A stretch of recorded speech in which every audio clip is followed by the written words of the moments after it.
We're getting closer and closer to Ohio State naming a starting quarterback, and I think it should be Will Howard.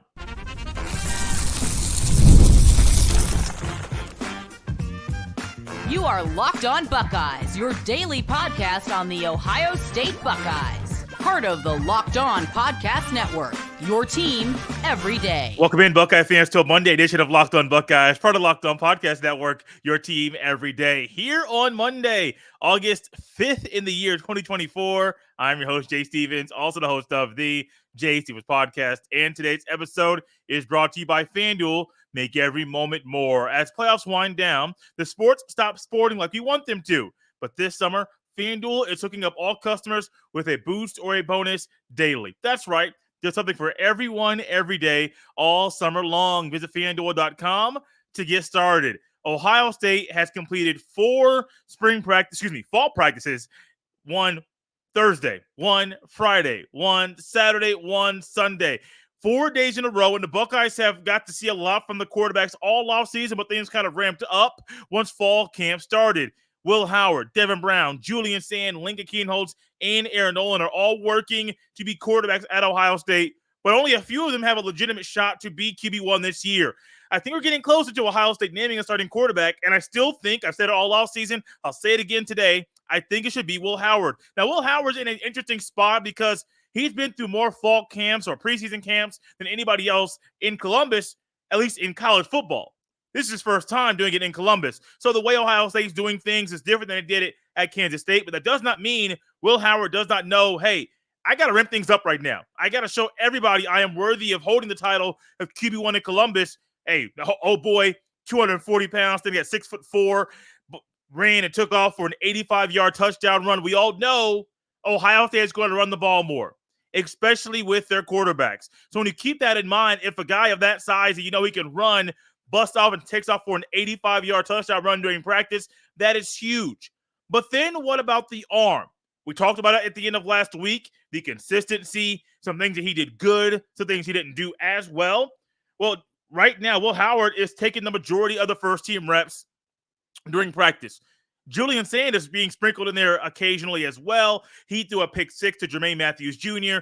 After that, he got taken down to the third team. Hey, skip the second team, bro. Let's take you down to the third team because, hey, that deserves that throw. I believe it was just one play. He was out there, threw a pick 6. Yeah, get him up out of here. Get number 18 back in here.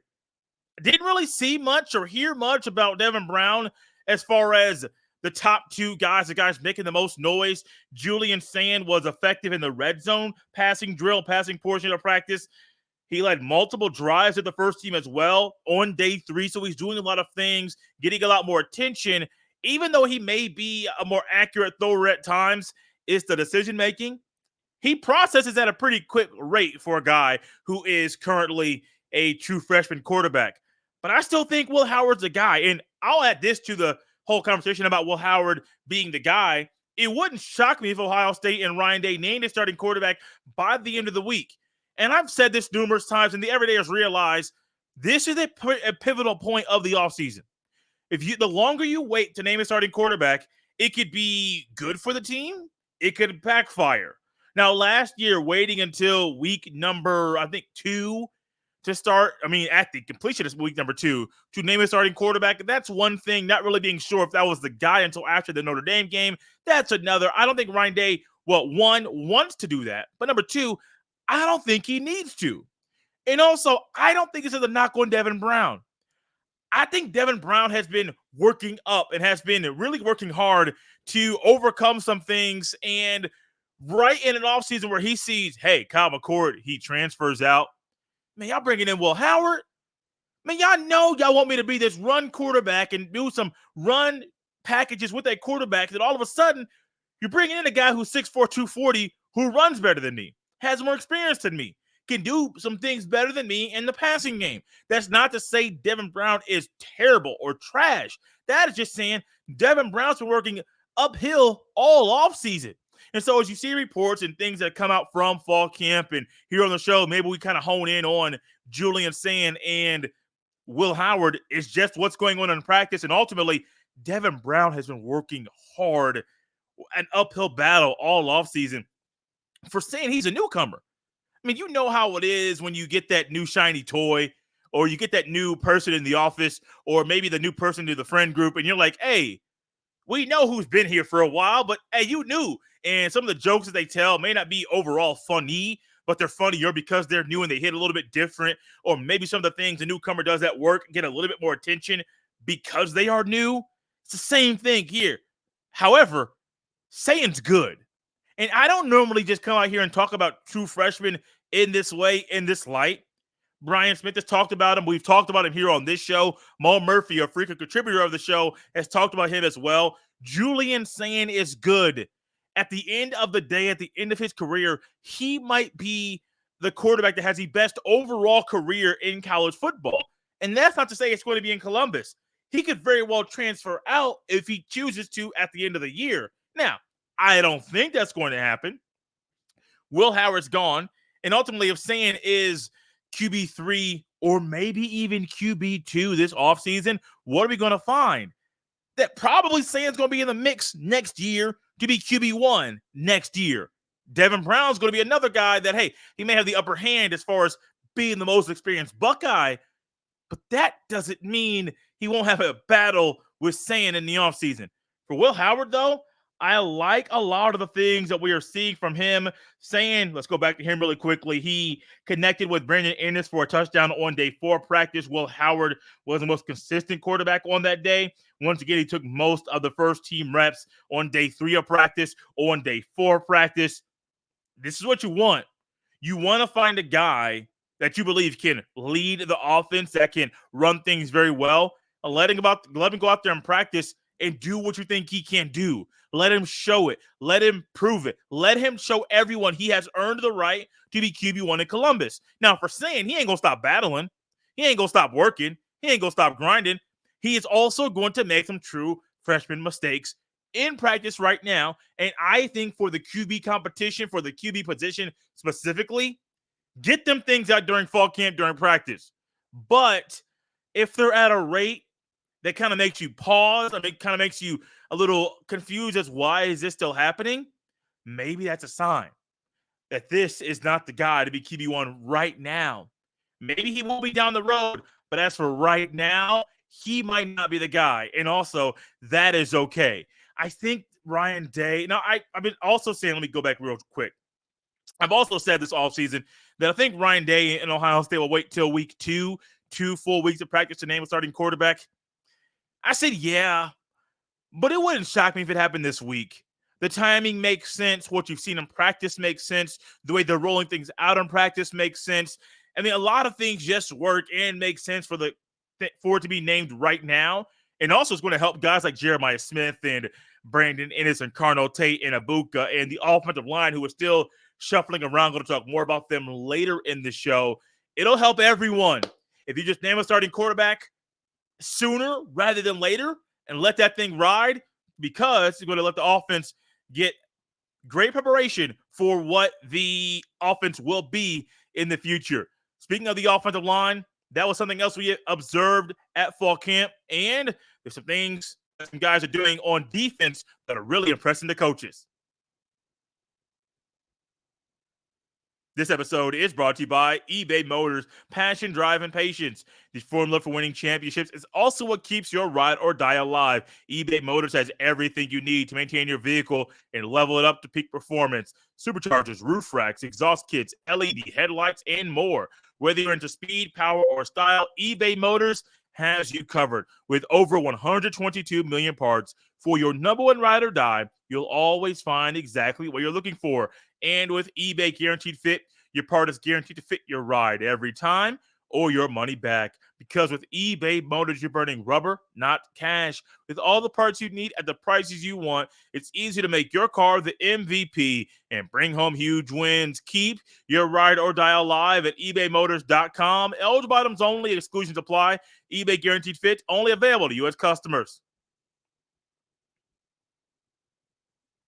Thank you for making Locked On Buckeyes your first listen of the day. For your second listen, enjoy the Locked On College Football Podcast. Spencer McLaughlin gets you ready for an exciting season on the gridiron with a discussion on the upcoming season and the ever-changing landscape of college athletics, including conference realignment, the transfer portal, NIL, new college football expanded playoffs, and more. Locked On College Football is available on YouTube and wherever you get podcasts. Part of the Locked On Podcast Network, your team every day. If you'd like to become a Locked On Buckeyes insider, send a text to 614-587-7853, and you will get Ohio State football news sent right to your phone. One thing that I enjoy about fall camp is the numerous different scenarios we get to see from different positions and really hearing about guys that are doing things in a big way that, hey, we expect him to do that, but is he actually doing it? This is the time of year we get to see if those things are actually happening. In come the offensive line. Now, at the sexiest position overall, but currently right now on day 3 and day 4, we saw different scenarios and different players playing various positions that gets us and allows us to have a different look at what might happen in the season. On day 3, the players that played right guard, Carson Hinsman and Tegra Shabola, that was all with the first team. There was some shuffling and moving around as well with that. Day 3, Seth McLaughlin and Carson Hinsman got reps at center. So start things off, Hinsman right guard, McLaughlin at center, and then you at some point, Hinsman comes out, Shabola comes in. At some point, McLaughlin comes out, Carson Hinsman comes in. That's where things currently are at that position. That was at least on day 3. On day 4, this was a little bit different because Donovan Jackson was not practicing on day 4. It's believed that he was sitting out due to just rest and veterans rest. Day 4, left guard Austin Saraveld was the first guy there on the first team at left guard. After that, Seth McLaughlin was also a guy who got reps at left guard as well. At center, Seth McLaughlin was a starter there. But then Luke Montgomery got some reps on the first team at center, and then right guard, Tegra Shabola, and then also Carson Hinsman. So we've been trying to figure out where things are right now with the offensive line. If with Jackson going out and Saraveld coming in at left guard, it almost makes you think Hinsman is a guy that they might see better at center and right guard, but it wouldn't shock me if throughout this week of camp, we find Hinsman going to left guard too if Jackson isn't playing. I don't think you're going to pull Jackson for a few plays when he needs reps with Simmons. He needs reps with McLaughlin. He needs reps with all the other guys. So I think if there's a time that you want to move some things around, if Jackson's out just even for rest, that's the time to do it. Now, for other guys on the offensive line, Josh Simmons and Josh Fryer are two of the guys that were impressive on day 4 of camp. They are also guys that have shown a lot of work in the weight room, in the winter workouts, the summer workouts, during spring ball. Those are guys that have been working on their body in a great way, in an elite way to get their body better in shape. Fryer has done a great job and did a great job as far as in the run blocking game and really moving guys to move the ball on the ground. Still had some issues in pass pro, but when you're going to go up against Tui Malowau and Sawyer and even Caden Curry and Keanu Jackson Jr. and maybe Mitchell Melton thrown in there as well, those things might happen, but those are also the things you don't want to see. For Simmons, had back-to-back great reps, stalling and stopping Jack Sawyer and Tui Malowau on back-to-back reps, respectively. I mean, it's what you want.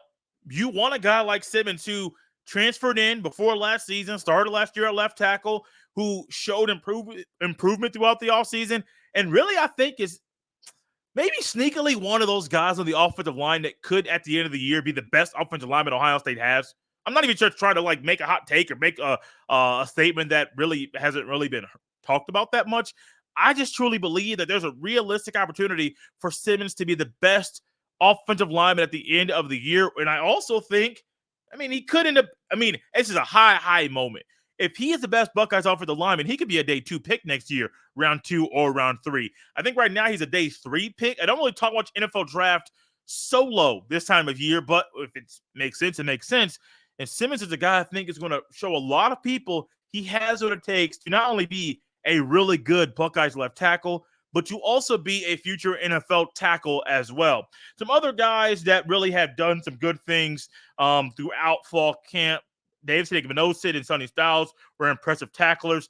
Jordan Hancock had multiple pass breakups on day 3. One of them led to oh my goodness, Caleb Downs interception. So those are some positive things there.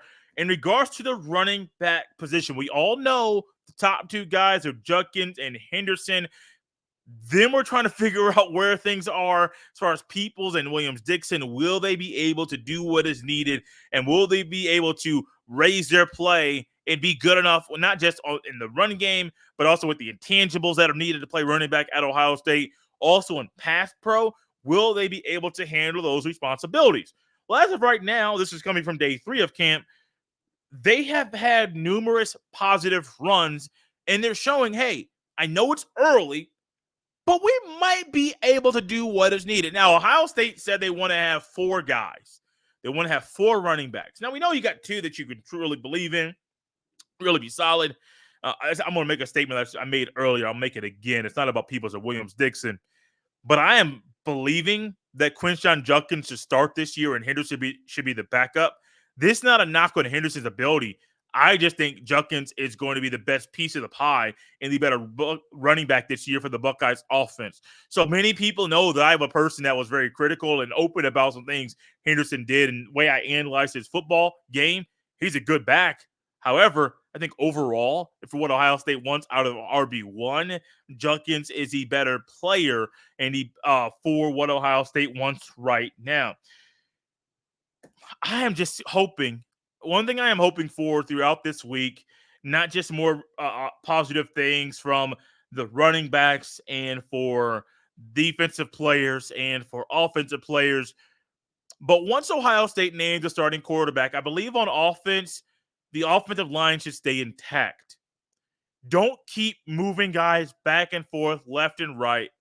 Figure out the quarterback situation and also figure out, hey, these guys are the starting 5 for the offensive line. I believe Ohio State knows they got 5 guys. They may have 6 guys. They may have 7 guys. But what is a right combination of 5? I think they're still trying to figure that out. But my absolute hope is that Justin Fry, Chip Kelly, Ryan Day will figure out the 5 offensive linemen that they're going to roll into week 1 with, and then roll with those 5 when Ohio State rolls into the season with who I believe will be Will Howard will be the starting quarterback for Ohio State. Because the one thing Ohio offensive linemen need is continuity. They need reps, a lot of reps together as a unit.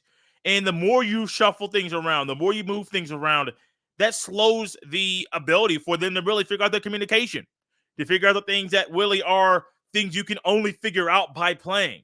Yeah, you can talk about things in the film session. Yeah, you can talk about things in your dorm room. You can talk about things wherever, but that doesn't replace the importance of practice reps and getting those reps with the starting 5 that will be the Buckeyes offensive line. I mean, think about this. You all watch basketball. We all watch basketball. Some of us are watching the Olympics with Team USA. Imagine a basketball team that in preseason practice, they got 3 weeks and they try to reshuffle out and figure out the right 5. Week 1, you got a certain 5, but then it rolls into 6 guys and 7 guys that are rolling as potential starters in week number 2, and then week number 3, you keep doing the same thing. If I'm a starting unit, I'm getting on my coach saying, like, hey, look, coach, we know you want to shuffle things around. You know you want to figure things out. But as a starting 5 unit, we need this connection. We need to figure this stuff out together.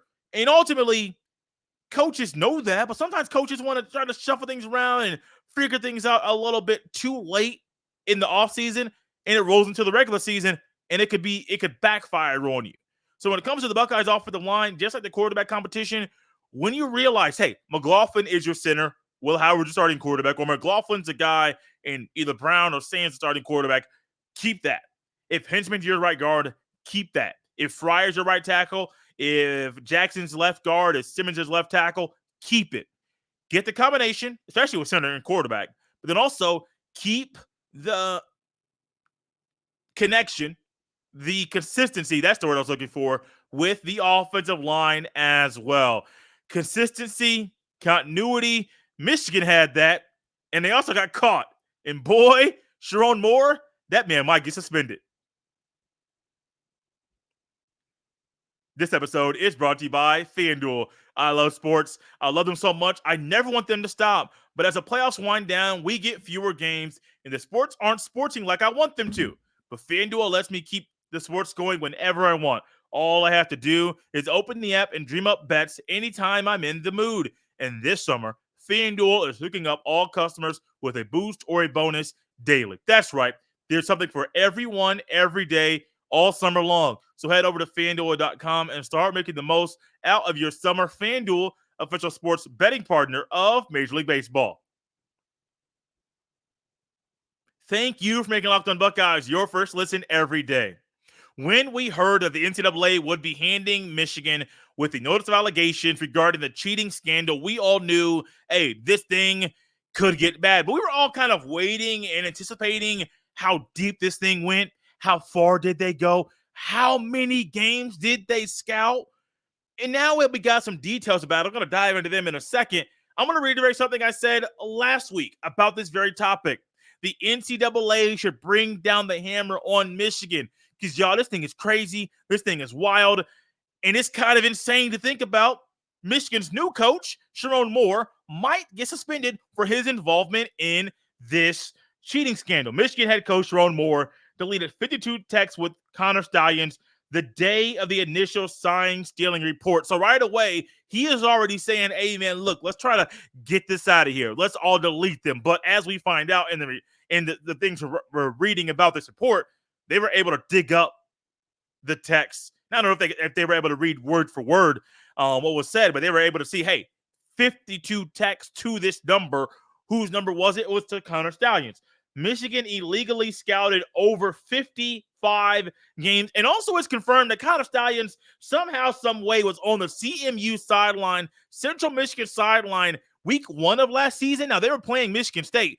But how in the world does this man not only get not just get approved for a credential, he got a pass to be on the bench? How does this happen? I don't know. But I said it once. I'll say it again. The NCAA should bring down the hammer on Michigan. Also, there are 7 coaches that committed violations. Moore is, he's possibly, if this is true and they keep diving into this and keep looking into this and they say, oh, this is a suspension, Michigan's going to fight it. Look, Sharon Moore's going to get suspended. But also Jim Harbaugh was involved with this too. And I think when we talk about Jim Harbaugh leaving, many people say, and many people will look at, well, Jim Harbaugh left because he wanted to go back to the NFL. But maybe Jim Harbaugh left because he knew he is accused of committing level 1 violations. Also, Chris Partridge, Denard Robinson, and Stallions are also accused of committing level 1 violations. Yet Michigan Athletic Department also faces a level 1 violation due to its pattern of non-compliance with the football program. Now, Harbaugh, even though he may have known about the scandal or he may not have known about the scandal, Harbaugh did not cooperate with the NCAA's investigation because he denied the enforcement staff's requests to view relevant messages and phone records from his cell phone. As a result, Harbaugh could face a show cause restriction if he ever opts to return to college sports. Now, that might give us a little bit more insight into Harbaugh and maybe why he left Michigan. This is not to say that him and the AD at Michigan, whose name escapes me right now, didn't have issues in off the field and things that were happening behind closed doors. That's not to say that. But look, Harbaugh's, as weird as he may be, as quirky as he is, I think there's some smarts and some brains in there. We know that's true. He knew what he was doing. He knows it's illegal. The fact that they were going to over 55 plus games over a 3-year span, let me add that in. Now, when I made a comment this offseason, the Everydayers heard me say, look, Michigan cheated to win the Big Ten championship. And I know that without like actual concrete, data before things started really coming out, you may say, Jay, do you know enough to actually say that? And I would say, yeah, I did. But if you questioned it, cool. That's fine. You can question what I got to say. That's perfectly fine with me. But as more stuff comes out, what do we find? The 2020 game against Ohio State didn't happen. Michigan would not have been in the Big Ten championship game that year anyway. And if things didn't quickly turn around, Harbaugh would have been kicked up out of town, up out of Ann Arbor, because the Wolverines were bad in 2020. 2021, turn things around. 2022, stay at the same rate. 2023, win the Natty. So what are we finding? Bad, atrocious year in 2020. Next 3 years, you beat a team you hadn't beaten in a really long time, your arch rival. Last year, in a year where, okay, y'all undefeated, schedule was weak. Harbaugh was suspended for 6 games, three to start the year, 3 at the end of the regular season. I believe they beat. I know they beat Ohio State with Ron Moore as an acting head coach. I actually believe they beat Penn State as Moore as being the acting head coach. All that is true, but man, this thing is just getting even crazier.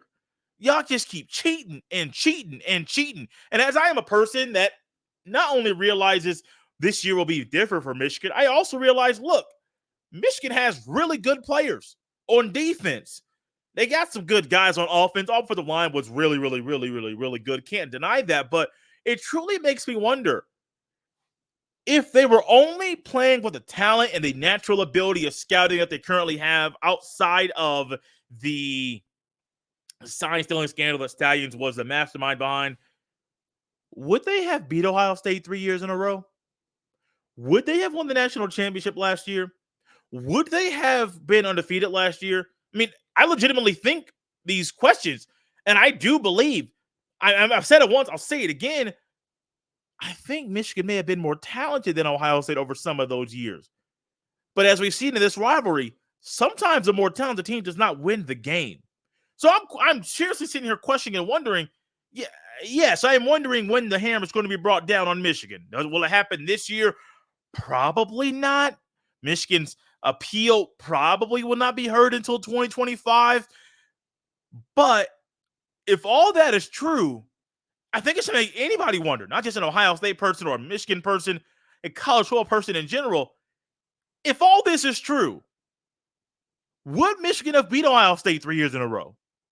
I mean, the logical answer, if it was based off talent, would probably be yes. 2020, the Buckeyes defense, we all watched the game. Didn't think they were cheating. Michigan won the game. Now, maybe they had to cheat to do it, but Ohio State made numerous mistakes. I remember a run. I know it was a run with Corum. Got the handoff. Linebackers were slow. Not sure what they were reading. That boy skedaddled for a touchdown. So I remember that 2021. 2022, defense was better. Michigan still won the game. Last year, Ohio State had a chance to win. So it truly makes me wonder, like, did they have to cheat to win all 3 of those games? Would their talent have prevailed in those games? I mean, we will never have the answer to that. The answer I want is, when will the hammer be brought down? I want to know it. I'm sure you want to know it. We all want to know when the hammer will be brought down. And if you're like me and you're on Twitter, or maybe you call it X now, and you're scrolling and you're looking to see what people are saying, I know someone who's an Ohio State podcaster, not saying names, but he said on his timeline, the Michigan fans that are normally all over his timeline, they were pretty quiet on Sunday. I don't want to go that far to say, hey, they're all going to be quiet, but the mood might be a little bit calmer on Twitter than normal. Might be a little bit calmer on Instagram and on some of the podcasts than normal. Why? Because Michigan is getting exposed for the elaborate cheating scandal that they have been using for multiple years. Cheating your way to beat your rival, there's no good feeling about that. Cheating to win a national championship, man. Even if they didn't cheat in that game, it wouldn't. They cheated this year. They did. Or last year, 2023, during that season. So it just feels weird, man. There's no good feeling about cheating. Nobody likes a cheater. And I don't like the feeling in knowing that this is actually what happened. But I can't wait to find out. Hey, will they get punished? Probably. When will they be punished? We got to wait to find out. Thank you for making Locked On Buckeyes your first listen today. Now go check out the Locked On College Football Podcast. From NIL deals to never-ending conference realignment rumors, Spencer McLaughlin gets you ready for an exciting season on the gridiron. You can find the link to Locked On College Football in the description so you don't need to search. Part of the Locked On Podcast Network, your team every day. You can follow me on X at jstevens07. Send every email to jstevens317 at gmail.com. This has been Locked On Buckeyes on a Monday. We'll see you next time.